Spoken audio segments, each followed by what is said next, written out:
नमस्कार दोस्तों, यूपीएससी 9 में आपका बहुत बहुत स्वागत है। आज बात करेंगे हम भारत का स्वतंत्रता आंदोलन का द्वितीय चरण, यानी कि जो इंडियन फ्रीडम मूवमेंट है उसके सेकंड चरण की बात करेंगे, द्वितीय चरण की बात करेंगे, जो 1905 से लेकर 1919 तक चला दोस्तों। ये करीब 14 साल का पीरियड है, 14 साल का टाइम है, जो भारत की स्वतंत्रता में इसका महत्वपूर्ण कदम, इसका महत्वपूर्ण योगदान रहा है। उसी की भरपूर चर्चा करेंगे। और ये जो चरण है ये उग्र राष्ट्रवादियों का चरण कहलाता है। 1905 से लेकर 1919 तक ये जो उग्र राष्ट्रवादी थी, जो थोड़े गुस्से वाले मिजाज के थे, उन लोगों के चरण की संज्ञा दी गई है 1905 से 1919 में। चलिए चर्चा करते हैं।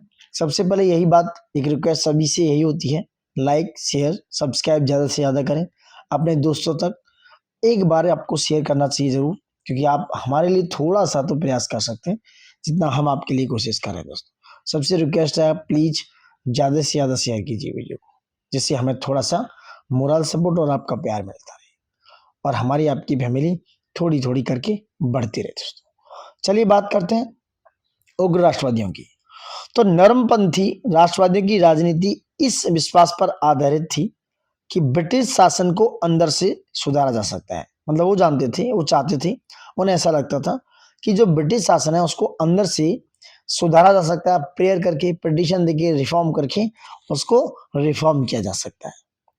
लेकिन राजनीतिक और आर्थिक प्रश्नों से संबंधित ज्ञान जब भारतीयों में फैला, मतलब जब उन्हें पॉलिटिकल और इकोनॉमिक चीजों के बारे में पता चला, तो धीरे धीरे विश्वास टूट गया दोस्तों।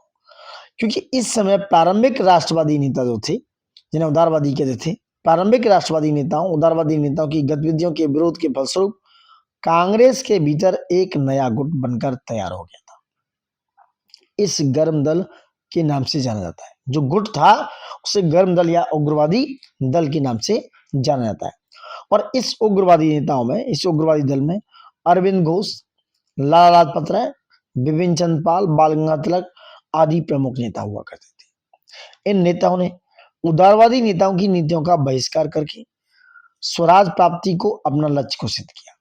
मतलब जो उदारवादी थे, उनकी नेताओं की जो नीति थी, जो पॉलिसियां थी, उनको इन्होंने बहिष्कार किया और जो स्वराज प्राप्ति की जो लक्ष्य घोषित किया, जो गोल बनाया, उसके लिए काम करने लगे। इन्हें स्वराज चाहिए था, उसकी प्राप्ति के लिए अपना लक्ष्य घोषित कर दिया दोस्तों। अब उग्र राष्ट्रवादियों के उदय के कारणों में बात करते हैं। कई बार क्वेश्चन आता है, मेंस में भी आता है कि भाई उग्र राष्ट्रवादियों के उदय के क्या क्या कारण हो सकते हैं और वो उनका उदय क्यों हुआ और कैसे हुआ। जैसे उदारवादी राजनीति से मोहभंग। जो उदारवादियों की अनुनय विनय नीति की असफलता से कांग्रेस के भीतर एक वर्ग राजनीतिक आंदोलन का दूसरा रास्ता अपनाने पर विचार करने लगा। इनका विश्वास था कि देश की आर्थिक, राजनीतिक और सांस्कृतिक प्रगति के लिए स्वशासन आवश्यक है। मतलब सेल्फ रूल बहुत ही ज्यादा आवश्यक है। उदारवादियों की अनुनय नीति की असफलता से कांग्रेस के भीतर एक वर्ग राजनीतिक आंदोलन का दूसरा रास्ता अपनाने पर विचार करने लगा था। तो उग्र राष्ट्रवादियों के उदय के क्या कारण हो सकते हैं? ब्रिटिश सरकार की नीतियां सबसे बड़ा कारण था। समाज तथा धर्म सुधार आंदोलन, ये भी सबसे बड़े कारण थे। आर्थिक कारणों में से एक था अंतरराष्ट्रीय घटनाक्रम जो हुए उस समय, और उदारवादी राजनीति से मोहभंग हो चुका था। यानी उदारवादियों का अपनी उनकी राजनीति से मोहभंग हो चुका था। ब्रिटिश सरकार की नीतियां इस तरीके से थी, समाज तथा धर्म सुधार आंदोलन लागू थे, चालू थे। आर्थिक कारण सबसे बड़े कारणों में से था। अंतरराष्ट्रीय जो घटनाक्रम हो रहे थे, इन सबसे प्रभावित होकर उग्र राष्ट्रवादियों ने अपना रास्ता बनाया। उनके उदय के मेन कारणों में से ये माना जाता है। अब ब्रिटिश सरकार की नीतियां क्या थी, इन पर चर्चा करेंगे। जो ब्रिटिश थे, जो ब्रिटिशर्स थे दोस्तों, उनकी पॉलिसी की वजह से इंडिया इतना ज्यादा इकोनॉमिकली ड्रेन हो गया, इतनी बुरी तरीके से। हम लोग आज भी उस तरीके से, एक तरीके से आज भी उस चीज को कहीं ना कहीं इनडायरेक्टली झेल रहे हैं। तो ब्रिटिश सरकार की जो पॉलिसियां थी उन पर चर्चा करेंगे। क्या है 1892 और 1905 के बीच दोस्तों, 1892 और 1905 के बीच घटित राजनीतिक घटनाओं ने, जो भी पॉलिटिकल घटनाएं घटी, उसने राष्ट्रवादियों को उग्र राजनीति के लिए प्रेरित करने का कार्य किया। कौन कौन सी घटना घटी?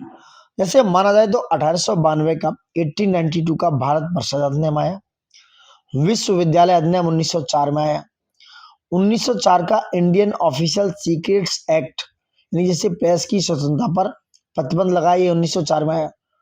1899 में कलकत्ता नगर निगम में भारतीय सदस्यों की संख्या में कमी करना, ये सारे कारण थे जिससे जो है क्या हुआ, ब्रिटिश सरकार की नीतियों की वजह से उग्र राजनीति ने अपना रूप धारण किया। अब बात करेंगे समाज तथा धर्म सुधार आंदोलन की क्या भूमिका रही। 19वीं सदी के दोस्तों समाज तथा धर्म सुधार आंदोलन में कुछ ऐसे भी महत्वपूर्ण चिंतक थे, उन्होंने भारतीय अतीत और परंपरा का गुणगान किया। इनमें बंकिम चंद्र चटर्जी जी, स्वामी विवेकानंद जी, दयानंद सरस्वती जी आदि प्रमुख विचारक हुआ करते थे, जिन्होंने समाज तथा धर्म सुधार के लिए काफी आंदोलन चलाए।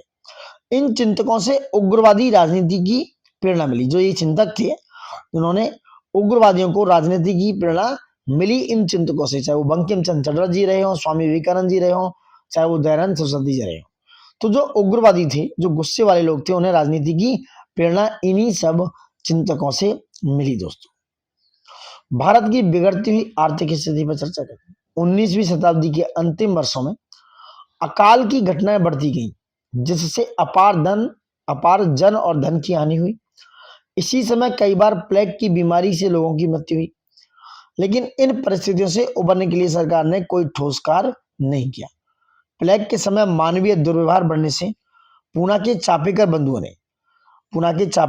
ने, इनका नाम था दामोदर चापेकर एवं बालकृष्ण चापेकर ने प्लेग अधिकारी रैंड एवं एस्ट की गोली मारकर हत्या कर दी। इन घटनाओं ने भारतीयों में उग्रवाद को बढ़ावा दिया, क्योंकि लोग अब फ्रंट पर आ चुके थे, फ्रंट पर लड़ना चाह रहे थे। तो उग्रवादियों का ये एक बहुत बड़ा दौर था दोस्तों। ठीक है, नेक्स्ट बात करेंगे। नेक्स्ट क्या है, नेक्स्ट है कुछ अंतरराष्ट्रीय घटनाक्रम ऐसे हुए जिसका ये उग्र राष्ट्रवादियों की राजनीति पर काफी इंपैक्ट देखने को मिला।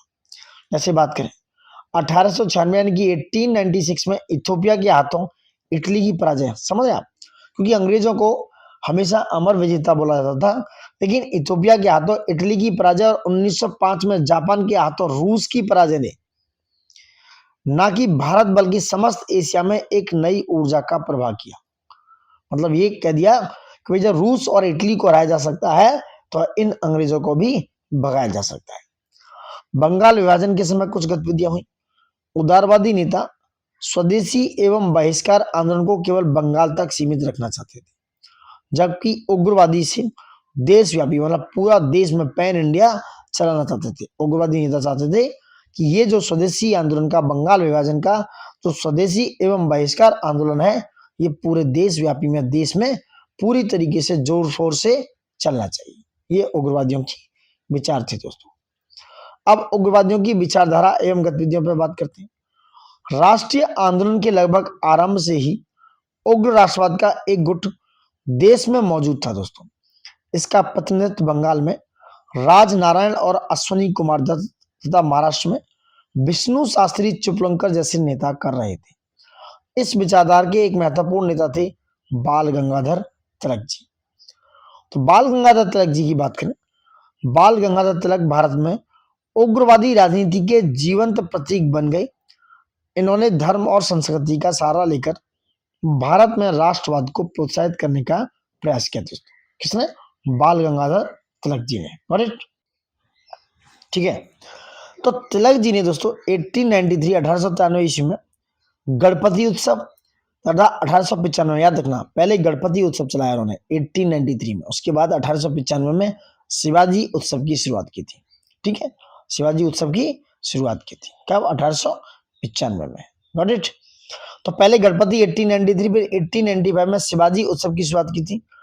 तिलक का मानना था कि जो सरकार जनता के हित में काम नहीं कर सकती, उस सरकार के विरुद्ध जनता को आंदोलन करने का अधिकार है। बात सही है। जो वेलफेयर के लिए काम नहीं करेगी, जो लोगों के लिए काम नहीं करेगी, तो उसके विरुद्ध आंदोलन करने का पूरा राइट है लोगों को, और ये बढ़ चढ़कर करना चाहिए था। 1896-97 में 1896-97 में उन्होंने महाराष्ट्र में कर ना चुकाने यानी कि टैक्स ना देने के लिए अभियान चलाया। ये काम किया था बाल गंगाधर तिलक साहब ने। अरविंद घोष की बात करें, अरविंद घोष ने भारत की उग्रवादी राजनीति में भागीदारी की। इन्होंने भी धर्म और संस्कृति के माध्यम से भारतीय राष्ट्रवाद को प्रेरित करने का लक्ष्य बनाया। उन्होंने बंकिम चंद्र चटर्जी के द्वारा प्रतिपादित बंकिम चंद्र चटर्जी के द्वारा प्रतिपादित वंदे मातरम, याद रखना, बंकिम चंद्र चटर्जी के द्वारा प्रतिपादित वंदे मातरम की अवधारणा को प्रोत्साहित करते हुए राष्ट्र की परिकल्पना माता के रूप में की। उन्होंने निष्क्रिय प्रतिरोध की अवधारणा रखी, उन्होंने निष्क्रिय प्रतिरोध की अवधारणा रखी दोस्तों। ठीक है, अब बात करेंगे कुछ परीक्षा की दृष्टि से।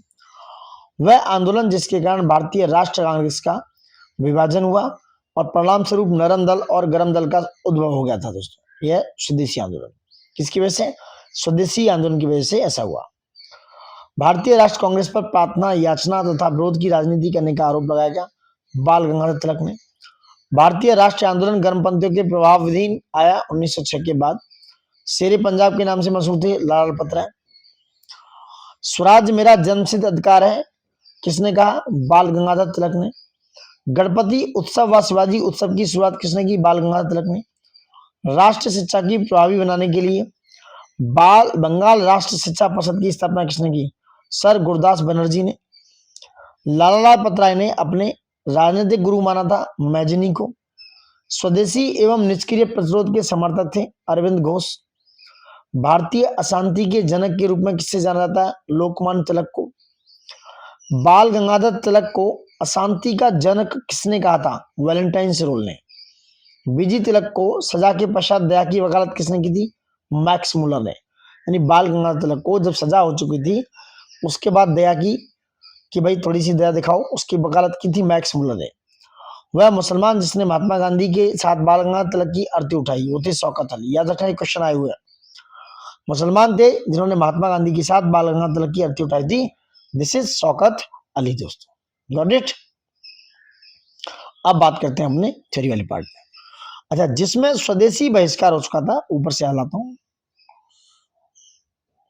वंदे मातरम की अवधारणा प्रोत्साहित की, राष्ट्र की परिकल्पना माता के रूप में की। उन्होंने यानी कि अरविंद घोष जी ने निष्क्रिय प्रतिरोध की अवधारणा रखी। किसकी? निष्क्रिय प्रतिरोध। भाई निष्क्रिय तरीके से आप प्रतिरोध दिखाओ, मतलब आप कुछ भी मत करो बट इनएक्टिव रहो। जिसमें स्वदेशी बहिष्कार, राष्ट्र शिक्षा और सुशासन के लक्ष्य शामिल थे। अरविंद घोष के लिए सुशासन का अर्थ था पूर्ण स्वतंत्रता। अरविंद घोष ने कहा राजनीतिक स्वतंत्रता एक राष्ट्र का जीवन श्वास है। बिना राजनीतिक स्वतंत्रता के सामाजिक तथा शैक्षणिक सुधार और औद्योगिक प्रसार, एक जाति की नैतिक उन्नति आदि की बातें सोचना मूर्खता की चरम सीमा है दोस्तों। बिना राजनीतिक स्वतंत्रता के एक राष्ट्र का जीवन श्वास है, यानी कि राजनीतिक स्वतंत्रता क्या है? एक राष्ट्र की जीवन श्वास है। बिना राजनीतिक स्वतंत्रता के सामाजिक तथा शैक्षणिक सुधार, औद्योगिक प्रसार, एक जाति की नैतिक उन्नति आदि की बातें सोचना मूर्खता की चरम सीमा होगा। उग्रवादी नेताओं ने उदारवादियों के कार्यक्रम, प्रार्थना, प्रतिवेदन और स्मरण पत्र को राजनीतिक भिक्षावृत्ति की संज्ञा दी और उसके स्थान पर नवीनतम राजनीतिक साधनों जैसे हड़ताल, बहिष्कार, प्रदर्शन, निष्क्रिय प्रतिरोध आदि पर बल दिया। वहीं उग्रवादी नेताओं ने राष्ट्र शिक्षा के स्तर को सुधारने पर एक महत्वपूर्ण कार्य किया, यानी कि राष्ट्र शिक्षा के स्तर को सुधारना एक महत्वपूर्ण कार्य माना।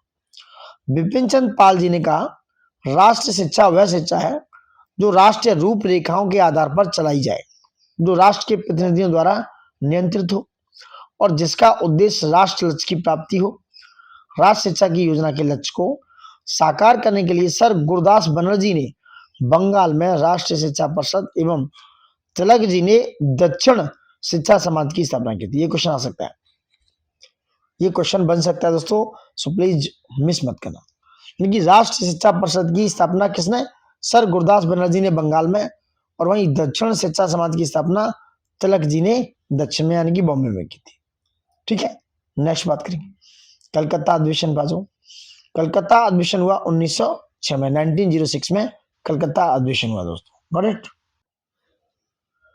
देखते हैं वर्ष 1905 से लेकर 1907 के मध्य गर्मपंथियों एवं नरमपंथियों के मध्य स्वदेशी व बहिष्कार आंदोलन को लेकर मतभेद हो गए थे। गर्मपंथी स्वदेशी व बहिष्कार आंदोलन को पूरे देश में फैलाना चाहते थे, जबकि नरमपंथी इस आंदोलन को केवल बंगाल तक ही सीमित रखना चाहते थे। वर्ष 1906 में राष्ट्र कांग्रेस के कलकत्ता अधिवेशन के अध्यक्ष पद के लिए नरमपंथी व गर्मपंथी में रस्साकसी हुई दोस्तों। अंत में अध्यक्ष पद के लिए अध्यक्ष पद के लिए दादा भाई नौरोजी को चुना गया। किसको? दादा भाई नौरोजी को चुना गया।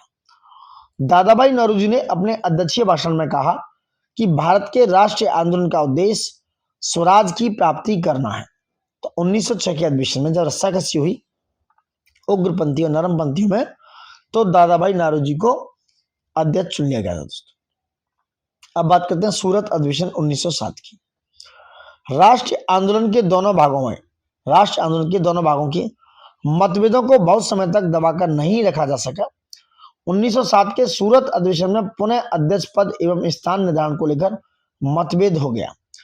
एक तरफ उग्रवादी लाला लाजपत राय से कांग्रेस के अधिवेशन की अध्यक्षता करवाना चाहते थे, तो दूसरी तरफ उदारवादी रास बिहारी बोस को अध्यक्ष बनाना चाहते थे।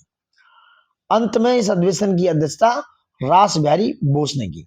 जो उदारवादी चाहते थे, उन्होंने अंत में सूरत अधिवेशन की जो अध्यक्षता थी रास बिहारी घोष जी ने की।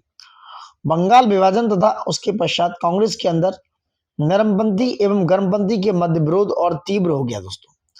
बंगाल विभाजन के विरोध के बढ़ने पर अंग्रेजों ने राष्ट्रवादी नेताओं में फूट डालने के लिए लेजिस्लेटिव काउंसिल में सुधारने का प्रस्ताव रखा। वहीं नरमपंथी इन सुधारों पर सरकार को सहयोग देने के लिए तैयार हो गए। जो नरमपंथी थे वो इन सुधारों पर जो रिफॉर्म्स हो रहे थे, सरकार का सहयोग देने के लिए तैयार हो गए। जबकि इस समय स्वदेशी आंदोलन चल ही रहा था। सूरत विभाजन के लिए प्रमुख कारक थे स्वदेशी व बहिष्कार आंदोलन के प्रचार प्रसार के लिए भी था दोस्तों। सूरत विभाजन के लिए प्रमुख कारक थे स्वदेशी व बहिष्कार आंदोलन के प्रचार प्रसार को लेकर भी था। बाल गंगाधर तिलक और गोपाल कृष्ण गोखले राष्ट्रवादियों में पड़ी फूट का समर्थन नहीं कर रहे थे। जो बाल गंगाधर तिलक और गोपाल कृष्ण गोखले जी, जो राष्ट्रवादियों में फूट पड़ गई थी, इस बात का समर्थन नहीं कर रहे थे। लेकिन वे इन परिस्थितियों को रोकने में असफल रहे और 1907 में कांग्रेस के सूरत अधिवेशन में कांग्रेस का विभाजन हो गया। क्या हुआ? 1907 में कांग्रेस का सूरत अधिवेशन, वहां पर क्या हुआ? कांग्रेस का विभाजन हो गया। अप्रैल 1908 में इलाहाबाद में एक सम्मेलन बुलाया गया जिसमें कांग्रेस की कार्यविधियों के लिए नियमावली तैयार की गई। इस विभाजन के बाद बाल गंगाधर तिलक के मांडले जेल भेज दिया गया और अरविंद घोष ने राजनीति से संन्यास ले लिया। समझ आप? ये जो विभाजन हुआ उसके बाद बाल गंगाधर तिलक को मांडले जेल भेज दिया गया बर्मा में, ठीक है, और अरविंद घोष ने राजनीति से संन्यास ले लिया। ये सारी घटना क्रम हुई दोस्तों इसमें। अब बात करेंगे मुस्लिम लीग की। मुस्लिम लीग क्या है? 1906 में मुस्लिम लीग का क्या हुआ? स्थापना हुई। बंगाल के विभाजन का ढाका के नवाब सलीमुल्लाह के नेतृत्व में मध्य एवं उच्च वर्गीय मुसलमानों ने समर्थन किया। बंगाल विभाजन ने सांप्रदायिक फुट को जन्म दिया और ब्रिटिश शासन अपनी मंशा में सफल रहा तथा 1 अक्टूबर 1906 ईस्वी को आगा खां के नेतृत्व में, कहां पर? 1 अक्टूबर 1906 को आगा खां के नेतृत्व में मुसलमानों का एक शिष्टमंडल शिमला में तत्कालीन वायसरॉय लॉर्ड मिंटो से मिला। याद रखना, मुस्लिम लीग के समय कौन था? Viceroy Lord Minto. तो शिमला में लॉर्ड मिंटो से जाकर मिला मुसलमानों का एक शिष्टमंडल। वायसरॉय मिंटो ने भारतीय मुसलमानों के लिए एक विशेष स्थिति की मांग की। जो वायसरॉय लॉर्ड मिंटो से इन्होंने भारतीय मुसलमानों के लिए एक विशेष स्थिति की मांग की गई, जैसे उन्हें विधान परिषद और सरकारी सेवा में विशेष महत्वपूर्ण स्थान दिए गए, विशेष प्रतिनिधित्व मिला हुआ है, विशेष प्रतिनिधित्व मिले हैं।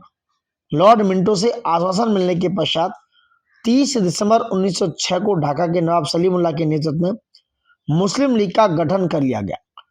सलीमुल्लाह इसके संस्थापक थे। वकार उल मुल्क को इसका महासचिव बनाया गया। याद रखना, सलीमुल्लाह इसके संस्थापकों में से थे।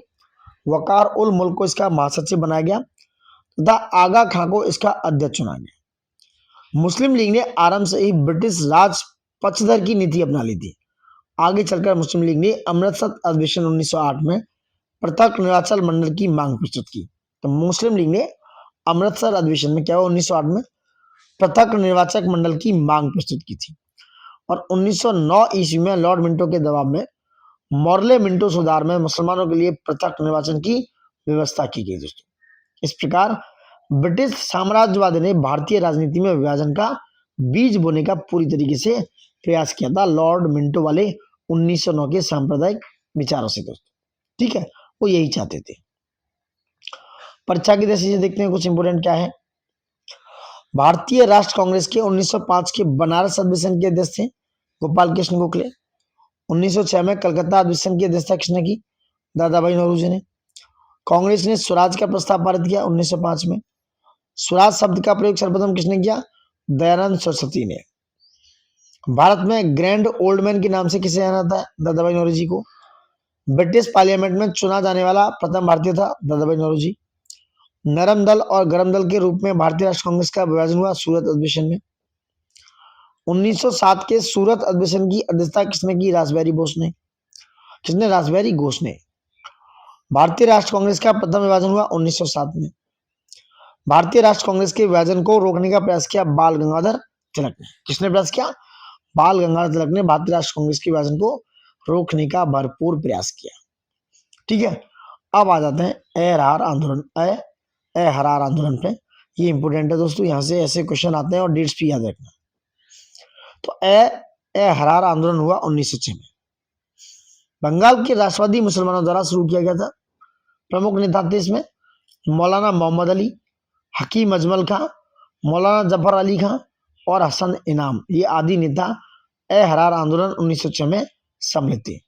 Now we are talking about Delhi Darbar. कब हुआ? 1911 में। आप देख सकते हैं 12 दिसंबर 1911 में, 12 दिसंबर 1911 में इंग्लैंड के सम्राट जॉर्ज पंचम एवं महारानी मैरी, याद रखना 12 दिसंबर 1911 में इंग्लैंड के सम्राट थे जॉर्ज पंचम, महारानी मैरी, उनके स्वागत में दिल्ली में एक भव्य दरबार का आयोजन किया गया।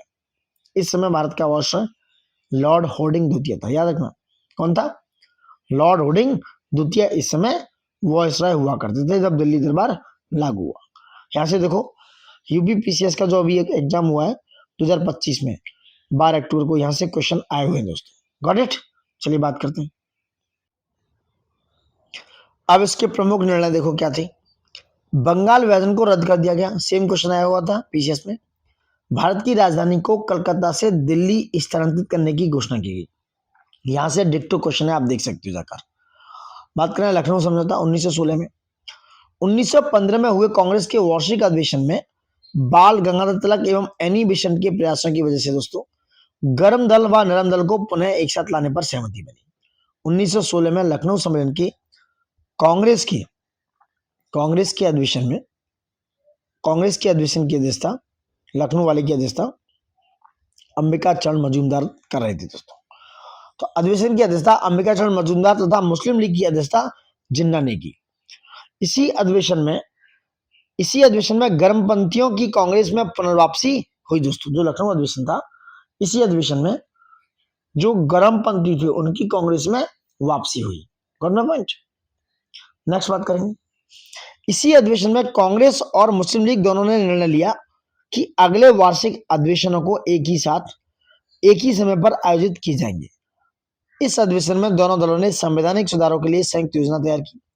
यह समझौता लखनऊ समझौता या कांग्रेस लीग समझौता के नाम से जाना जाता है। किसके?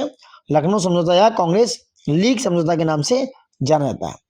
वहीं मदन मोहन मालवीय तथा CY चिंतामणि समेत अनेक वरिष्ठ नेताओं ने इस समझौते का विरोध किया। उनका मानना था कि यह समझौता मुस्लिम लीग की तरफ अधिक झुका हुआ है और मुस्लिम लीग ने इस समझौते के बावजूद अपना पृथक अस्तित्व बनाए रखा। यह मुसलमानों के हितों के लिए राजनीतिक अधिकारों की वकालत करते रहे। इस समझौते में कांग्रेस ने पहली बार मुसलमानों के लिए पृथक निर्वाचन की मांग को औपचारिक तौर पर स्वीकार कर लिया। वर्ष 1916 से 1922 तक कांग्रेस तथा मुस्लिम लीग ने एक साथ काम करने का प्रयास किया। याद रखना 6 इयर्स, 16 से लेकर 22 तक एक साथ काम करने का प्रयास किया। लेकिन असहयोग आंदोलन के समाप्त होने के साथ मुस्लिम लीग ने दोबारा अपना अलग रास्ता अपना लिया। वहीं 1924 के कांग्रेस के बेलगांव अधिवेशन में जो महात्मा गांधी इसकी अध्यक्षता कर रहे थे, जिसकी अध्यक्षता महात्मा गांधी कर रहे थे, उसमें मुस्लिम लीग कांग्रेस के पृथक हो गई थी। यानी कि उस अधिवेशन में पूछा जाए तो 1924 के बेलगांव अधिवेशन में जिसकी अध्यक्षता महात्मा गांधी कर रहे थे, उस अधिवेशन में मुस्लिम लीग कांग्रेस से पृथक हो गई थी दोस्तों। ठीक है, जो बेलगांव अधिवेशन महात्मा गांधी जी ने सिर्फ एकमात्र अधिवेशन था जिसकी अध्यक्षता महात्मा गांधी ने की थी। मुस्लिम लीग की स्थापना किसके नेतृत्व में हुई दोस्तों? नवाब सलीमुल्लाह खान के। 1906 में मुस्लिम लीग की स्थापना कहाँ हुई? ढाका में। मुस्लिम लीग का प्रथम अध्यक्ष था आगा खां। 1907 में मुस्लिम लीग का वार्षिक अधिवेशन हुआ था कराची में। कहां पर? कराची में। 1906 में लॉर्ड मिंटो से शिमला में मिले मुसलमानों को शिष्टमंडल ने प्रार्थना की, मुसलमानों के लिए पृथक निर्वाचन की। 1908 में अखिल भारतीय मुस्लिम लीग की एक शाखा लंदन में भी स्थापित हुई, अमीर अली की अध्यक्षता में। याद रखना, किसकी? अमीर अली की अध्यक्षता में। मॉर्ले मिंटे सुधार बिल पारित किया गया 1909 में। 1909 के भारत परिषद अधिनियम में व्यवस्था की गई थी सांप्रदायिक प्रतिनिधित्व की। मुस्लिम लीग का प्रथम महासचिव किसे बनाया गया? वकार उल मुल्क को। तो मुस्लिम लीग का प्रथम महासचिव था दोस्तों वकार उल मुल्क, उनको बनाया गया था। Got my point? नेक्स्ट बात करते हैं क्या है। अब लौटेंगे हम होम रूल लीग आंदोलन पे। इंपोर्टेंट है, देखिए सारे ही फैक्ट्स बहुत ही ज्यादा महत्वपूर्ण है।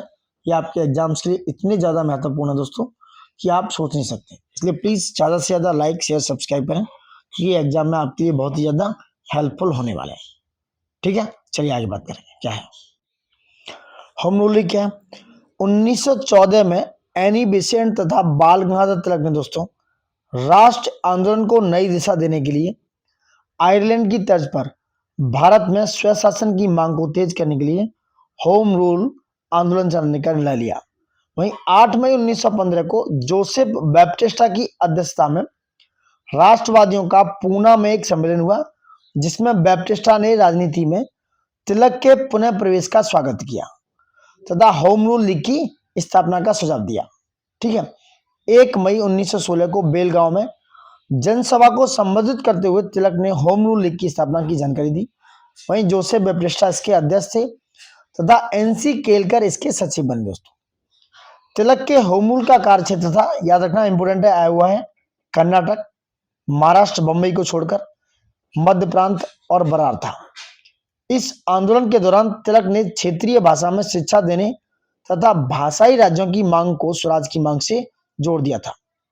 वहीं 1917 ईस्वी में नासिक में तिलक ने लीग की पहली वर्षगांठ मनाई। तिलक ने अपने पत्र मराठा एवं केसरी, दोस्तों मराठा अंग्रेजी में था, केसरी मराठी में था, मराठवा केसरी में क्या किया? अपने होम रूल की अवधारणा को, जो उनकी होम रूल की अवधारणा, अपनी होम रूल लीग की अवधारणा को स्पष्ट किया था।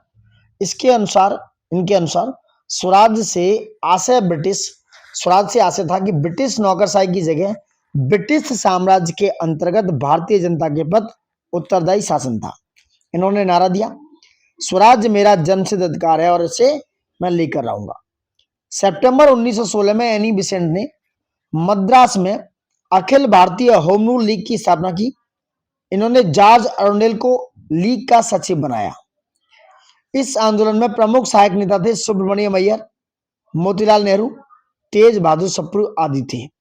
एनी बेसेंट ने अपनी लीग का मुख्यालय अडयार में स्थापित किया। एनी बेसेंट की लीग का कार्यक्षेत्र तिलक के कार्यक्षेत्र को छोड़कर शेष भारत था। इन्होंने अपने साप्ताहिक, जो वीकली पत्र थे एवं दैनिक पत्र थे, साप्ताहिक एवं दैनिक पत्रों में, यानी कि जो न्यू इंडिया और कॉमनवेल्थ, ये एनी बेसेंट के पत्र थे, उनके माध्यम से इस आंदोलन का प्रचार प्रसार किया। क्या किया? प्रचार प्रसार।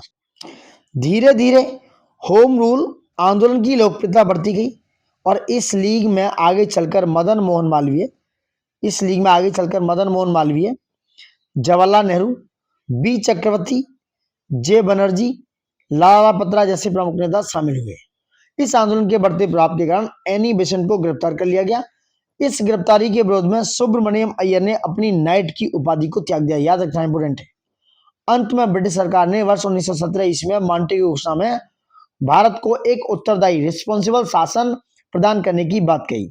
उसके परिणामस्वरूप एनी बेसेंट ने 1917 ईस्वी में होम रूल लीग समाप्त करने की घोषणा की थी। दोस्तों ये पूरी कहानी थी। इसके बाद बताएंगे आपको एग्जाम से रिलेटेड कुछ क्वेश्चन आंसर। देखो यहाँ पे देख लेते हैं परीक्षा की दृष्टि से क्या है। दिसंबर 1916 में कांग्रेस और मुस्लिम लीग के एक ही समय अपने अधिवेशन कहाँ आयोजित किए गए थे? लखनऊ में। लखनऊ अधिवेशन 1916 की अध्यक्षता किसने की थी? अंबिकाचरण मजूमदार ने। वर्ष 1916 के मुस्लिम लीग एवं कांग्रेस के मध्य समझौता करवाने में महत्वपूर्ण भूमिका थी बाल गंगाधर तिलक की। लखनऊ समझौता का विरोध किया किसने किया? मदन मोहन मालवीय ने। Got it? ठीक है, अब परीक्षा की दृष्टि से देखते हैं होम रूल लीग आंदोलन का सर्वप्रथम आरंभ किया था एनी बेसेंट ने। प्रथम विश्व युद्ध के दौरान आंदोलन जो भारत में लोकप्रिय हुआ था वह था होम रूल आंदोलन। दोस्तों कौन सा था? होम रूल आंदोलन जो है लोकप्रिय हुआ था। होम रूल आंदोलन की शुरुआत कब की गई थी? 1916 में। और तिलक के होम रूल लीग का कार्यक्षेत्र था कर्नाटक, महाराष्ट्र, मध्य प्रांत और Berar. Got it. Annie Besant ने होम रूल लीग का मुख्यालय बनाया अडयार में। अच्छा एक बात समझो, अप्रैल 1916 में सबसे पहले होम रूल लीग बनी थी किसकी? एनी बेसेंट की। उसके बाद सितंबर में बनाई किसने बनाई? बीजी तिलक ने। तिलक के होम रूल लीग के प्रथम अध्यक्ष थे जोसेफ बैप्टिस्टा। वहीं एनी बेसेंट ने होम रूल लीग आंदोलन का सचिव किसे बनाया? जॉर्ज अरुंडेल को। होम रूल आंदोलन के समय नाइट की उपाधि किसने त्याग दी? सुब्रमण्यम अय्यर ने। वहीं All India Home rule League दोस्तों, All India Home rule League ने 1920 में अपना नाम परिवर्तित कर रख लिया था स्वराज्य सभा। फैबियन आंदोलन की प्रस्तावक थी एनी बेसेंट। तिलक तथा एनी बेसेंट द्वारा बनाए गए होम रूल लीग को एक में मिला दिया गया 1918 में। तिलक और एनी बेसेंट ने जो होम रूल लीग बनाई थी उसको एक में मिला दिया 1918 में मिला दिया गया था। Got my point. नेक्स्ट बात करेंगे। अब आते हैं दोस्तों क्रांतिकारी आंदोलन पे, उसकी भूमिका की चर्चा करेंगे। सबसे जरूरी बात यह है कि आप प्लीज लाइक, शेयर और ज्यादा से ज्यादा सब्सक्राइब करें दोस्तों। ठीक है, ये बात थोड़ा सा हमारे लिए जरूरी है क्योंकि आपका प्यार हमारे लिए जरूरी है। ठीक है, और हमारा मोटिवेशन जरूरी है। बात करेंगे क्रांतिकारी आंदोलन, उसकी भूमिका की क्या है। 20वीं सदी के प्रारंभ से क्रांतिकारी आंदोलन की शुरुआत मानी जाती है। कांग्रेस की उदारवादी राजनीति से मोह भंग होने के बाद तथा उग्र राष्ट्रवाद की भावना से प्रेरित होकर अनेक भारतीय युवकों ने सशक्त क्रांति का मार्ग चुना। उनका उद्देश्य ब्रिटिश साम्राज्य को समाप्त करना था। इसके लिए उन्होंने हिंसक गतिविधियों जैसे डकैती करना, खजाने लूटना, बम व एवं पिस्तौल आदि का प्रयोग भी किया। इस समय देश के अनेक भागों जैसे पंजाब, महाराष्ट्र, बंगाल में क्रांतिकारी आंदोलन की शुरुआत हुई। महाराष्ट्र में क्रांतिकारी आंदोलन की बात करेंगे। भारत में क्रांतिकारी आंदोलन की शुरुआत सर्वप्रथम महाराष्ट्र में हुई। इस समय जब बाल गंगाधर तिलक ने 1893 में गणपति उत्सव व 1895 में शिवाजी उत्सव मनाया तो इससे लोगों में राष्ट्रवादी भावना का विकास हुआ। वहीं 1897 में महाराष्ट्र के पुणे में चापेकर बंधुओं दामोदर हरी चापेकर, बालकृष्ण हरी चापेकर, इन्होंने व्यायाम मंडल की स्थापना की, व्यायाम मंडली की स्थापना की। वहीं 22 जून 1897 को चापेकर बंधुओं ने पुणे प्लेग की जांच के लिए आई कमिश्नर डब्ल्यू.सी. रैंड एवं उसके सहयोगियों लेफ्टिनेंट एस्ट की हत्या कर दी। रैंड और एस्ट की हत्या यूरोप की प्रथम राजनीतिक हत्या थी। इनकी हत्या के आरोप में दामोदर हरी चापेकर को 18 अप्रैल 1898 में गिरफ्तार कर लिया गया और फांसी दे दी गई। कब? 18 अप्रैल 1898 में। दामोदर हरी चापेकर व बालकृष्ण हरी चापेकर दोनों हिंदू धर्म संघ से संबंधित थे। दोनों हिंदू धर्म संघ से संबंधित थे दोस्तों। बात करते हैं नेक्स्ट महाराष्ट्र में क्रांतिकारी नेताओं की। बाल गंगाधर तिलक की बात करेंगे। क्या है? इस गुट के सबसे महत्वपूर्ण प्रतिनिधि थे बाल गंगाधर तिलक था। कौन थे? बाल गंगाधर तिलक साहब, जिन्हें लोकमान्य तिलक के नाम से भी जाना जाता था। इनका जन्म 1856 ईस्वी में हुआ। उन्होंने मराठा तथा केसरी नामक पत्रों की शुरुआत की। केसरी में छपने वाले लेखों की वजह से उन्हें कई बार जेल भी भेजा गया। वहीं बात करें 1896 और 97 ईस्वी में 96-97 में तिलक ने संपूर्ण महाराष्ट्र में कर न चुकाने का अभियान चलाया। 1897 में इन्हें सरकार के खिलाफ घृणा और असंतोष भड़काने के आरोप में गिरफ्तार कर जेल भेज दिया गया। जेल में रहकर ही इन्होंने गीता रहस्य नामक पुस्तक लिखी।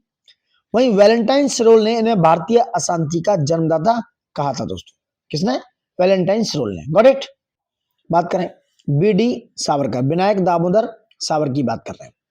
विनायक दामोदर सावरकर ने वर्ष 1904 में नासिक में दोस्तों मित्र मेला संघ की स्थापना की। इसे गणपति उत्सव मनाने के सिलसिले से शुरू किया गया था। यही संघ आगे चलकर अभिनव भारत के रूप में परिवर्तित हो गया।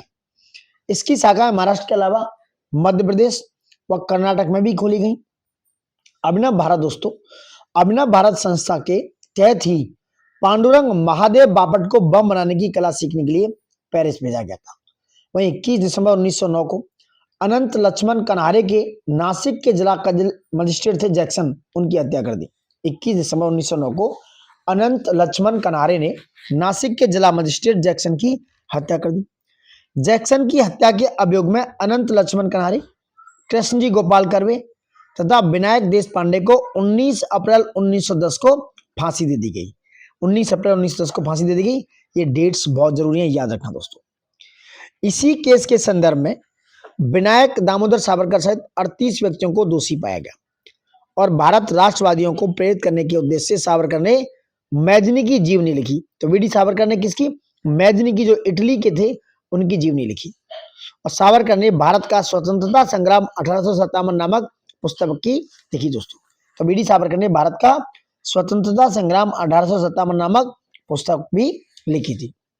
नेक्स्ट बात करेंगे बंगाल में क्रांतिकारी आंदोलन। बंगाल की क्रांतिकारी आंदोलन की चर्चा करते हैं, क्या है। तो बंगाल में क्रांतिकारी आंदोलन पर बात करेंगे। तो बंगाल की क्रांतिकारी संस्था, इसका नाम था अनुशीलन समिति, उसकी स्थापना थी। बंगाल की क्रांतिकारी संस्था थी अनुशीलन समिति, जिसकी स्थापना 24 मार्च 1902 को बरिंद्र कुमार घोष, पी मित्रा यानी कि प्रथम प्रमथनाथ मित्रा, सतीश चंद्र बसु एवं कुछ अन्य बंगाली युवाओं द्वारा की गई थी। आरंभ में इस समिति का नाम था, क्या नाम था? आरंभ में समिति का नाम भारत अनुशीलन समिति था। भारत अनुशीलन समिति था दोस्तों। आरंभ में समिति का नाम भारत अनुशीलन समिति था। दूसरी अनुशीलन समिति की स्थापना पुलेन बिहारी दास द्वारा ढाका में की गई थी। दूसरी अनुशीलन समिति की स्थापना पुलेन बिहारी दास द्वारा ढाका में की गई थी। Got my point. वहीं मिदनापुर में 1902 ईस्वी में ज्ञानेंद्र नाथ बसु के नेतृत्व में अनुशीलन समिति का गठन हुआ था। मिदनापुर में बंगाल में बात करें 1902 ईस्वी में ज्ञानेंद्र नाथ बसु के नेतृत्व में अनुशीलन समिति का गठन हुआ था। वहीं आत्मोन्नति समिति, जो आत्मोन्नति समिति है, बंगाल की एक अन्य क्रांतिकारी समिति थी आत्मोन्नति समिति, जिसकी स्थापना विपिन बिहारी गांगुली तथा निबरन भट्टाचार्य ने की थी दोस्तों।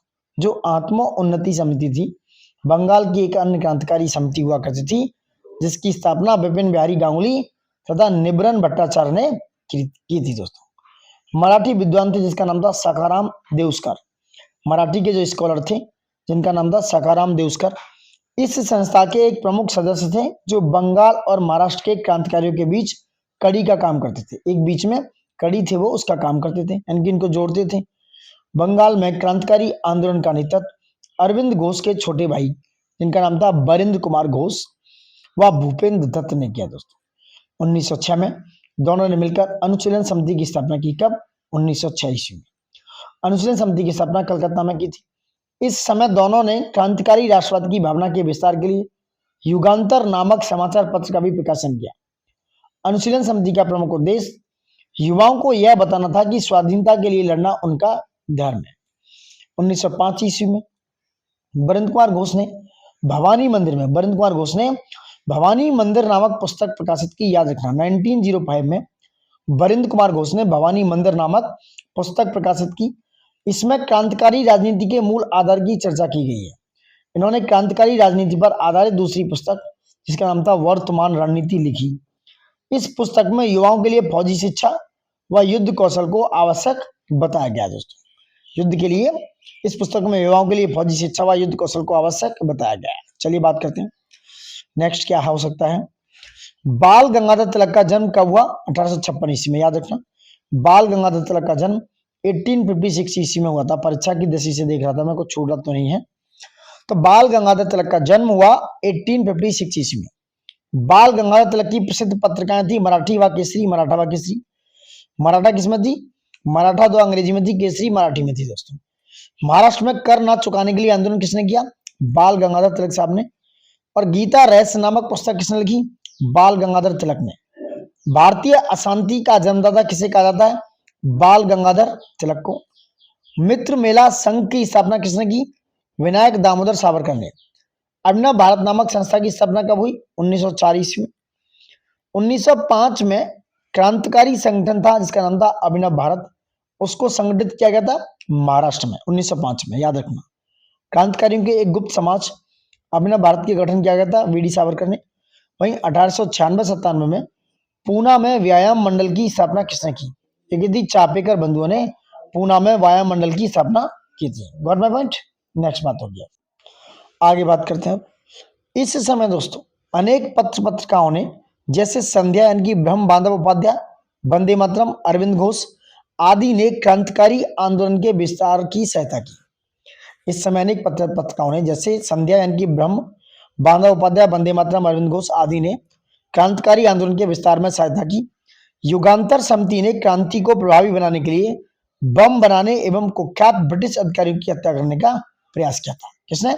युगांतर समिति ने।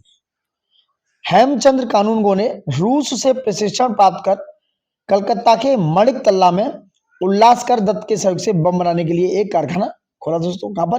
कलकत्ता में।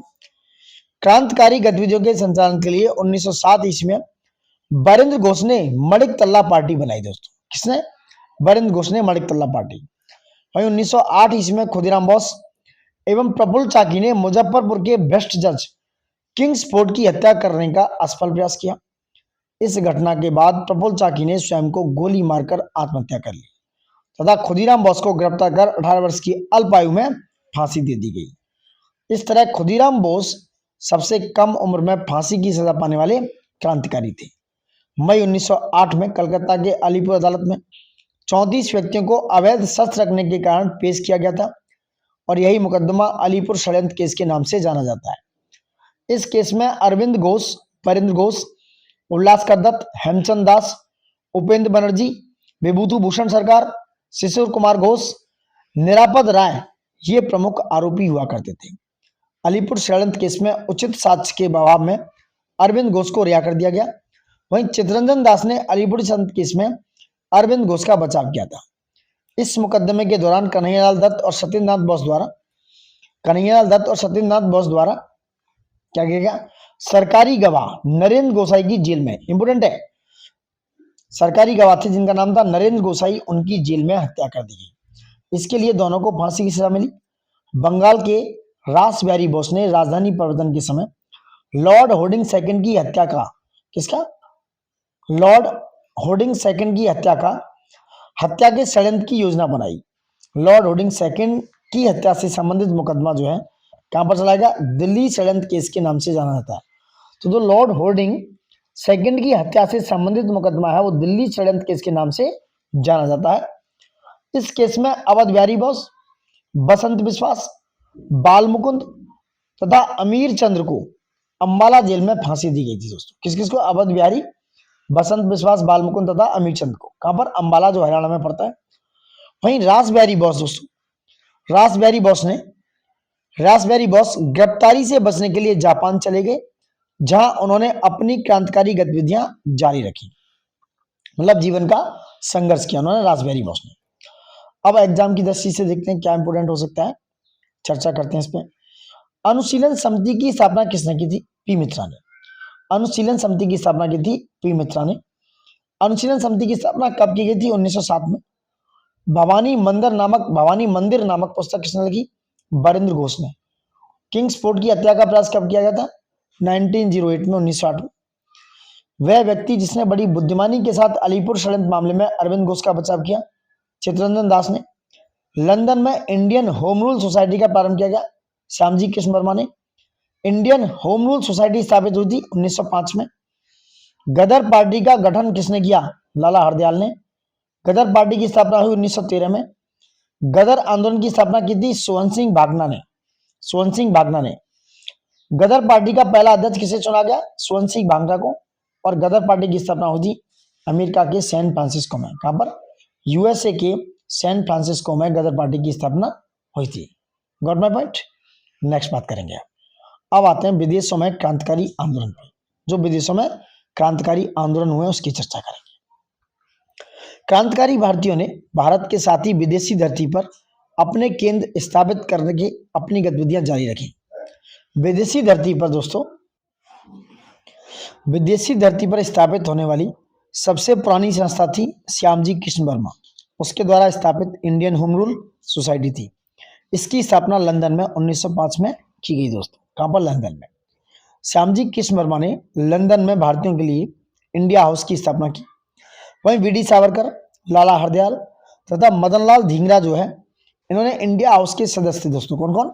इंडिया हाउस के सदस्यों में थे वीडी सावरकर, लाला हरदयाल, मदनलाल धिंगरा। श्यामजी कृष्ण वर्मा के वर्ष 1907 में पेरिस चले जाने के बाद इंडिया हाउस का नेतृत्व वीडी सावरकर ने किया। इंडिया होम रूल सोसाइटी का उद्देश्य भारत के लिए स्वशासन की प्राप्ति करना था। इसके लिए श्यामजी कृष्ण वर्मा ने एक पत्र इंडियन सोशलिस्ट निकाला आरंभ कर दिया। इंडिया हाउस के सदस्य मदनलाल ढींगरा, उन्होंने 1 जुलाई 1909 को लंदन में कर्जन वायली की गोली मारकर हत्या कर दी। वायली की हत्या के अपराध में ढींगरा को फांसी दे दी गई। इस हत्या के बाद में 13 मार्च 1910 को सावरकर को लंदन में गिरफ्तार कर भारत भेजा गया। दोस्तों, वीडी सावरकर को लंदन से गिरफ्तार किया और भारत भेज दिया गया और उनके ऊपर नासिक षड्यंत्र केस के अंतर्गत मुकदमा चलाया गया। यही जो मुकदमा है नासिक षड्यंत्र केस के नाम से जाना गया। 1907 में जर्मनी के स्टुटगार्ट में द्वितीय अंतर्राष्ट्रीय समाजवादी सम्मेलन का आयोजन किया गया। इसमें भारतीय प्रतिनिधि के रूप में मैडम भीकाजी कामा ने हिस्सा लिया था। दोस्तों, सम्मेलन की चर्चा करें तो सम्मेलन के अंत में मैडम भीकाजी कामा ने भारत का राष्ट्रीय तिरंगा फहराया। मैडम कामा को मदर ऑफ इंडियन रिवॉल्यूशन कहा जाता है। मदर ऑफ इंडियन रिवॉल्यूशन कहा जाता है। मैडम भीकाजी कामा ने पेरिस से वंदे मातरम नामक मासिक एनुअली पत्र निकालना आरंभ कर दिया था। Government point. नेक्स्ट बात करेंगे गदर पार्टी, जो 1913 में डेवलप हुई। 20वीं शताब्दी के आरंभ में संयुक्त राज्य अमेरिका तथा कनाडा भारत के नौजवान क्रांतिकारियों का आश्रय स्थल बनने लगा था। वर्ष 1907 में रामनाथपुरी ने सैन फ्रांसिस्को में हिंदुस्तान एसोसिएशन या इंडियन एसोसिएशन की स्थापना की तथा उर्दू में सर्कुलर ए आजादी का प्रकाशन आरंभ किया। वहीं तारकनाथ दास ने वर्ष 1908 में वैंकूवर से फ्री हिंदुस्तान नामक पत्र निकाला और वर्ष 1907 में कैलिफोर्निया में खगेंद्र चंद्र दास, पांडुरंग खान खोजे, तारकनाथ दास तथा अदरचंद लश्कर ने मिलकर भारतीय स्वाधीनता संघ की स्थापना की। द्वारकानाथ दास ने भारतीय स्वतंत्रता लीग की स्थापना की थी। तो द्वारकानाथ दास ने भारतीय स्वतंत्रता लीग की स्थापना की। 1906 की बात करें, 1906 में अमेरिका तथा कनाडा में रहने वाले भारतीयों ने अनेक राष्ट्रवादी गतिविधियों द्वारा बहुत सारी राष्ट्रवादी गतिविधियां स्टार्ट कर दी। द्वारकानाथ दास ने 1907 में कैलिफोर्निया में भारतीय स्वतंत्रता लीग का गठन किया। द्वारकानाथ दास ने स्वतंत्र हिंदुस्तान नामक समाचार पत्र भी प्रकाशित किया। नवंबर 1913 में सोहन सिंह भागना ने हिंदी एसोसिएशन ऑफ अमेरिका की स्थापना की। हिंदी एसोसिएशन ऑफ अमेरिका की स्थापना की। इन्होंने गदर नामक साप्ताहिक पत्र का प्रकाशन भी किया। इसी कारण इस संगठन का नाम गदर पार्टी पड़ गया।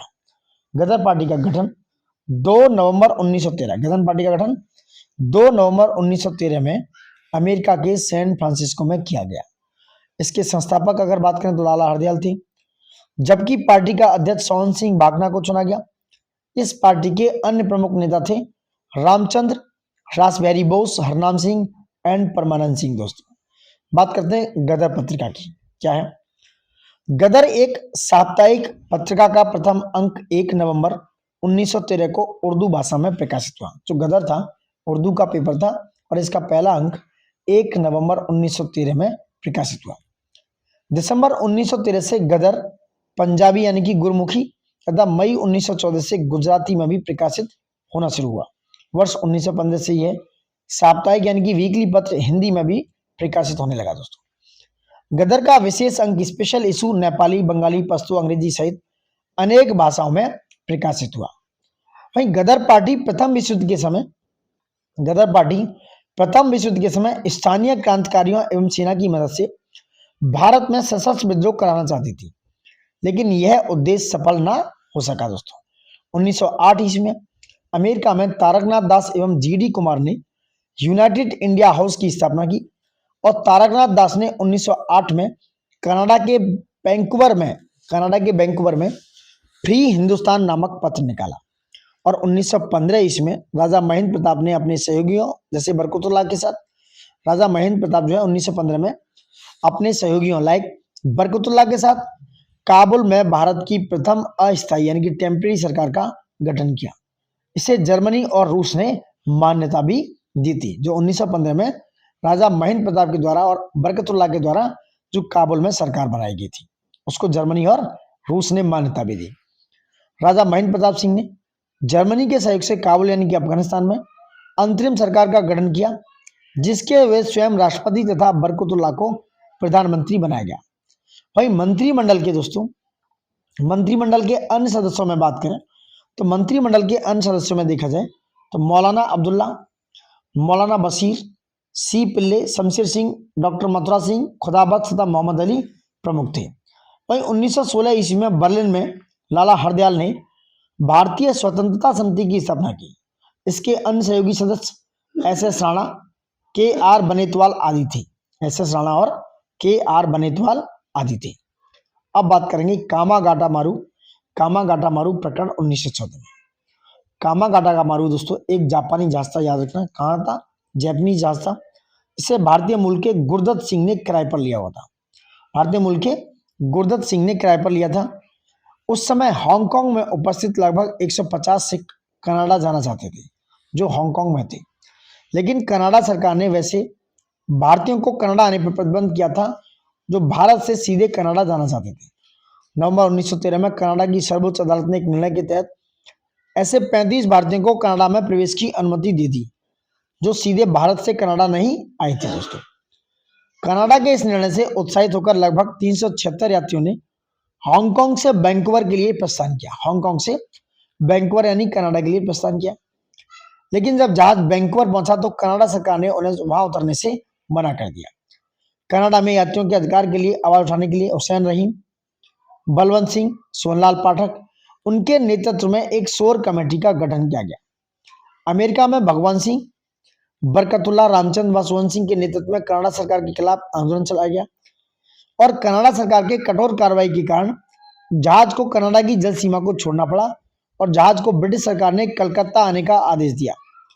कलकत्ता पहुंचते ही बजबज, जो कि कलकत्ता में है, तो बजबज में पुलिस और यात्रियों में झड़प हुई, जिसमें लगभग 18 यात्री मारे गए। दोस्तों 18 यात्री मारे गए और शेष यात्रियों को जेल में डाल दिया गया।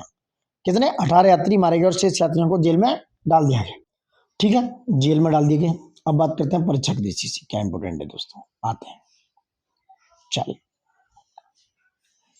प्रथम विश्व युद्ध के दौरान सक्रिय होने वाले गदर क्रांतिकारियों का आधार स्थल था पश्चिम अमेरिका, सैन फ्रांसिस्को।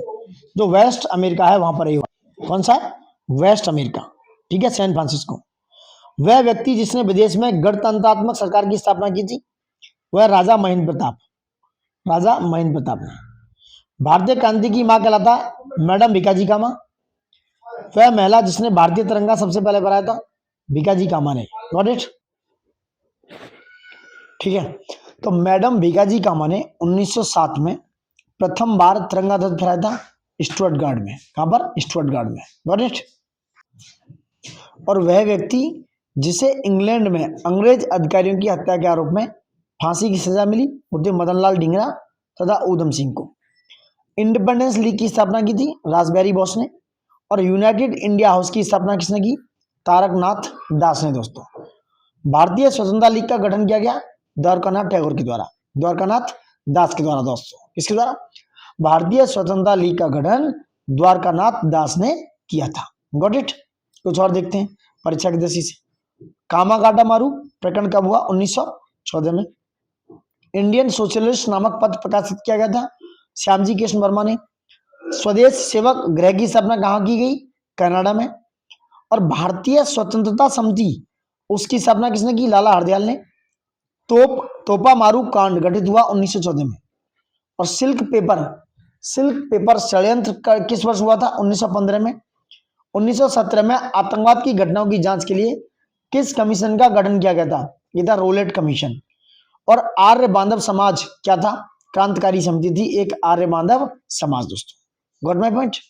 अब नेक्स्ट आते हैं क्रांतिकारी आंदोलन का दूसरा चरण, इस पर चर्चा करेंगे। महात्मा गांधी के असहयोग आंदोलन के अचानक वापस ले जाने के कारण युवाओं में असंतोष की लहर दौड़ गई।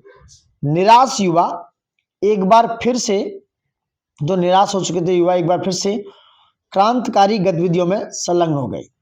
इन युवा क्रांतिकारियों का मानना था कि अब सिर्फ हिंसात्मक तरीके से ही आजादी हासिल की जा सकती है। युगांतर और अनुशीलन समिति आदि जैसी पुरानी क्रांतिकारी समितियों का पुनः प्रादुर्भाव हुआ। इस दौर के प्रमुख क्रांतिकारी नेता थे राम प्रसाद बिस्मिल, योगेश चंद्र चटर्जी, सचिंद्र नाथ सान्याल तथा चंद्रशेखर आजाद। इन युवा क्रांतिकारियों ने अनेक क्रांतिकारी संगठनों की स्थापना की थी। Got my point. अब बात करेंगे हिंदुस्तान रिपब्लिक एसोसिएशन की। क्या है ये? अक्टूबर 1924 में समस्त क्रांतिकारी दलों का कानपुर में एक सम्मेलन बुलाया गया, जिसमें राम प्रसाद बिस्मिल, सचिंद्र नाथ सान्याल, भगत सिंह सहित अनेक नेताओं ने भाग लिया। दोस्तों, अनेक नेताओं ने इसमें भाग लिया था। इसी सम्मेलन में हिंदुस्तान रिपब्लिक एसोसिएशन का जन्म हुआ। इसकी अनेक प्रांतों में शाखाएं खोली गई, जैसे बिहार में, उत्तर प्रदेश में, पंजाब, दिल्ली आदि में। दोस्तों, काकोरी कांड की बात करें, 9 अगस्त 1925 की बात है। काकोरी कांड, डेट याद रखना, 9 अगस्त 1925। Got it? तो काकोरी कांड 9 अगस्त 1925 की डेट। काकोरी कार्रवाई भारतीय स्वतंत्रता संग्राम के क्रांतिकारियों द्वारा ब्रिटिश राज के विरुद्ध युद्ध छेड़ने के लिए, हथियार खरीदने के लिए, समझ रहे हैं, हथियार खरीदने के लिए ब्रिटिश सरकार का ही खजाना लूट लेने की योजना बनाई गई। ब्रिटिश सरकार का खजाना लूट लेने की योजना बनाई। हिंदुस्तान रिपब्लिक एसोसिएशन द्वारा 9 अगस्त 1925 को उत्तर रेलवे की लखनऊ सहारनपुर संभाग के काकोरी नामक स्थान पर 8 down Saharanpur Lucknow passenger train पर डकैती डालकर सरकारी खजाने को लूट लिया गया, और यही घटना काकोरी कांड के नाम से प्रसिद्ध है। दोस्तों, वहीं हिंदुस्तान रिपब्लिक एसोसिएशन के सदस्यों ने इस घटना को अंजाम दिया। इसमें सबसे प्रमुख थे राम प्रसाद बिस्मिल एवं अशफाक उल्लाह खां। इस कार्रवाई के कारण ब्रिटिश सरकार ने हिंदुस्तान रिपब्लिक एसोसिएशन के सदस्यों पर सरकार के विरुद्ध युद्ध छेड़ने, सरकारी खजाना लूटने व यात्रियों की हत्या करने का मुकदमा चलाया, जिसमें 17 लोगों को कठोर सजा दी गई तथा 4 लोगों को फांसी की भी सजा दी गई थी, जो थे दोस्तों रामप्रसाद बिस्मिल, अशफाक उल्लाह खां और रोशन लाल तथा राजेंद्र लाड़ी। राजेंद्र लाड़ी को गोंडा जेल में, रोशन सिंह को इलाहाबाद जेल में तथा रामप्रसाद बिस्मिल को गोरखपुर जेल में तथा अशफाक उल्लाह खान को फैजाबाद जेल में फांसी दी गई थी। दोस्तों, अशफाक उल्लाह खान को फैजाबाद जेल में फांसी दी गई थी। Got my point? चलिए और बात करते हैं कुछ और इंपोर्टेंट क्या हो सकता है। परीक्षा की दृष्टि से देखते हैं कुछ और इंपोर्टेंट क्या है। हिंदुस्तान रिपब्लिक एसोसिएशन की स्थापना हुई 1924 में। हिंदुस्तान रिपब्लिक एसोसिएशन की स्थापना कहाँ हुई? कानपुर में। अपनी फांसी से पूर्व जिसने पीने हेतु दिए गए दूध को अस्वीकार कर दिया और कहा था कि अब मैं केवल अपनी माँ का दूध पीऊंगा, यह रामप्रसाद बिस्मिल। दोस्तों, अपनी फांसी से पहले अंग्रेजी सरकार ने काकोरी षड्यंत्र के मामले में फांसी पर चढ़ा दिया था रामप्रसाद बिस्मिल जी को। काकोरी केस घटित हुआ 9 अगस्त 1925 को। काकोरी कांड मुकदमे में सरकारी वकील था जगत नारायण मुल्ला, और हिंदुस्तान सोशलिस्ट रिपब्लिक एसोसिएशन की स्थापना किसने की? चंद्रशेखर आजाद ने। वही बात करें 1928 में हिंदुस्तान सोशलिस्ट रिपब्लिक एसोसिएशन, उसकी स्थापना हुई थी दिल्ली में। हिंदुस्तान रिपब्लिक एसोसिएशन का नाम बदलकर क्या रखा गया? हिंदुस्तान सोशलिस्ट रिपब्लिक एसोसिएशन इसका नाम रखा गया था। Got my point? नेक्स्ट बात करते हैं, नेक्स्ट देखते हैं क्या है। वर्ष 2021 में याद रखना, सरकार ने वर्ष 2021 में काकोरी कांड का नाम बदलकर काकोरी एक्शन डे कर दिया है। क्या है? काकोरी एक्शन डे कर दिया है। चलिए आगे बढ़ते हैं। अब बात करेंगे हिंदुस्तान सोशलिस्ट रिपब्लिक एसोसिएशन 1928 की, 1928 की बात करेंगे। क्या है? हिंदुस्तान सोशलिस्ट रिपब्लिक एसोसिएशन भारतीय स्वतंत्रता के लिए संघर्ष के माध्यम से ब्रिटिश राज को समाप्त करने के उद्देश्य को लेकर गठित एक क्रांतिकारी संगठन था। 1928 तक इसे हिंदुस्तान रिपब्लिक एसोसिएशन के रूप में जाना जाता था। काकोरी ट्रेन कांड में हिंदुस्तान रिपब्लिक एसोसिएशन के अधिकांश नेताओं के गिरफ्तार हो जाने के बाद चंद्रशेखर आजाद के नेतृत्व में क्रांतिकारियों की गुप्त बैठक सितंबर 1928 में दिल्ली के फिरोजशाह कोटला मैदान में हुई थी। दोस्तों, यहीं पर भारत नौजवान सभा का विलय हिंदुस्तान रिपब्लिक एसोसिएशन में कर दिया गया। यहीं पर जो है भारत नौजवान सभा का विलय हिंदुस्तान रिपब्लिक एसोसिएशन में कर दिया गया। आम सहमति से इसका नाम बदलकर हिंदुस्तान सोशलिस्ट रिपब्लिक एसोसिएशन कर दिया गया। हिंदुस्तान सोशलिस्ट रिपब्लिक एसोसिएशन का उद्देश्य स्वाधीनता प्राप्त करना और भारत में समाजवादी गणतंत्रवादी राज्य की स्थापना करना था। इस एसोसिएशन ने भगवती चरण वोरा द्वारा लिखित बम का दर्शन नामक एक लघु पुस्तिका प्रकाशित की, जिसमें क्रांतिकारी आंदोलन के विषय में वर्णन किया गया था। हिंदुस्तान सोशलिस्ट रिपब्लिक एसोसिएशन का पहला क्रांतिकारी कार्य लाहौर के सहायक पुलिस अधीक्षक सैंडर्स की हत्या करना था। इस कार्य में भगत सिंह, चंद्रशेखर आजाद और राजगुरु शामिल थे दोस्तों। इसी दौरान सरकार मजदूरों के मालिकों और अधिकारों पर मजदूरों के जो मौलिक फंडामेंटल राइट्स हैं उस पर प्रतिबंध लगाने के उद्देश्य से सार्वजनिक सुरक्षा विधेयक, पब्लिक सेफ्टी बिल तथा व्यापार विधेयक, विवाद विधेयक यानी कि ट्रेड डिस्प्यूट्स बिल पास कराने की तैयारी में थी। इन विधेयकों का विरोध करने के लिए भगत सिंह व बटुकेश्वर दत्त ने 8 अप्रैल 1929 को, डेट याद रखना, कौन कौन से थे, सार्वजनिक सुरक्षा विधेयक तथा व्यापार विवाद विधेयक, ट्रेड डिस्प्यूट बिल के तैयारी में थी सरकार। तो भगत सिंह जी और बटुकेश्वर दत्त ने 8 अप्रैल 1929 को सेंट्रल लेजिस्लेटिव असेंबली में बम फेंक दिया। भगत सिंह और बटुकेश्वर दत्त को गिरफ्तार कर लिया गया तथा केंद्रीय असेंबली बम कांड में उन पर मुकदमा चलाया गया दोस्तों। केंद्रीय असेंबली बम कांड 8 अप्रैल 1929 की डेट्स मिस मत करना। भगत सिंह और ठीक है, तो भगत सिंह और बटुकेश्वर दत्त की गिरफ्तारी के साथ हिंदुस्तान सोशलिस्ट रिपब्लिक एसोसिएशन के अन्य नेता भी गिरफ्तार हुए दोस्तों। इस पर उन पर लाहौर षड्यंत्र कांड में संयुक्त रूप से मुकदमा चलाया गया। इस दौरान अनेक राजनीतिक बंदियों ने भूख हड़ताल की। इनमें जतिन दास भी एक थे, जिनका 13 सितंबर 1929 को अनशन के 64वें दिन देहांत हो गया। कब? 13 सितंबर 1929 को। आगे चलकर 23 मार्च 1931 को लाहौर षड्यंत्र केस के तहत भगत सिंह, सुखदेव और राजगुरु को फांसी दी गई दोस्तों। कब? 23 मार्च 1931 को। Got my point. नेक्स्ट बात करते हैं। अब बात करेंगे नौजवान भारत सभा की। नौजवान भारत सभा क्या है?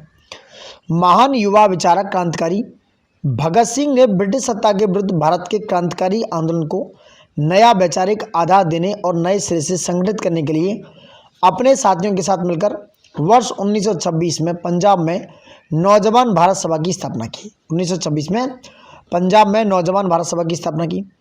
इसके संस्थापक सदस्य थे भगत सिंह, छबीलदास और यशपाल थे। नौजवान भारत सभा का राजनीतिक उद्देश्य देश में नव युवकों को संगठित करना, मजदूर एवं किसानों को संगठित करना, एक संपूर्ण स्वतंत्र राज्य की स्थापना करना था। नौजवान भारत सभा ने अपने उद्देश्यों को पूर्ण करने के लिए अनेक कार्यक्रम चलाए।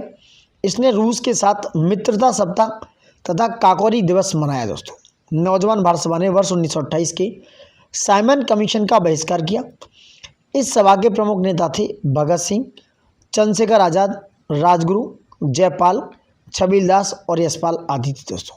ठीक है, तो काकोरी दिवस मनाया, मित्रता सप्ताह रूस के साथ मनाया इन्होंने, और नौजवान भारत सभा ने क्या किया? साइमन कमीशन का बहिष्कार भी किया। अब बात करेंगे इंडियन रिपब्लिक आर्मी की दोस्तों। Indian Republic army, Surya Sen Bharat की स्वतंत्रता संग्राम के महान क्रांतिकारी थे। उन्होंने इंडियन रिपब्लिक आर्मी की स्थापना की। सूर्य सेन को लोग प्यार से मास्टर दा कहा करते थे। इंडियन रिपब्लिक आर्मी के गठन से बंगाल में क्रांति की लहर आ गई। इसी समय सूरसेन के नेतृत्व में इंडियन रिपब्लिक आर्मी के सदस्यों ने 18 अप्रैल 1930 को चटगांव के शस्त्रागार पर हमला बोल दिया तथा हथियारों पर कब्जा जमाकर ब्रिटिश शासन के खात्मे की घोषणा कर दी। इसमें गणेश घोष और लौकीनाथ बल सहित लगभग 65 क्रांतिकारी थे। इसमें गणेश घोष और लौकीनाथ बल सहित लगभग 65 क्रांतिकारी थे दोस्तों। ठीक है, देखते हैं परीक्षा की दृष्टि से, देखिए क्या इंपोर्टेंट बात करेंगे दोस्तों।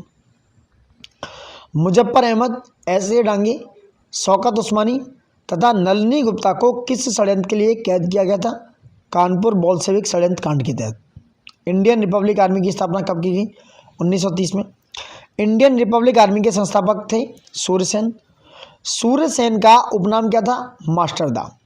सूर्यसेन को फांसी कब दी गई? 12 जनवरी 1934 को। प्रसिद्ध चटगांव षड्यंत्र कब हुआ? 18 अप्रैल 1930 को हुआ दोस्तों। द हीरो ऑफ चटागांव के नाम से जाना जाता है सूर्यसेन को। और चटगांव कांड में कौन सी महिला शहीद हुई? प्रीतिलता वाडेकर। प्रसिद्ध चटगांव शस्त्रागार धावा आयोजित किया गया था सूर्यसेन ने। वह क्रांतिकारी जिसे गोरखपुर जेल में फांसी हुई, राम प्रसाद बिस्मिल। ठीक है। आलोचना और स्वतंत्र चिंतन एक क्रांतिकारी की दो विशेषता है, ये कहा था भगत सिंह ने। भगत सिंह ने कौन सी पुस्तक लिखी? मैं नास्तिक क्यों हूँ।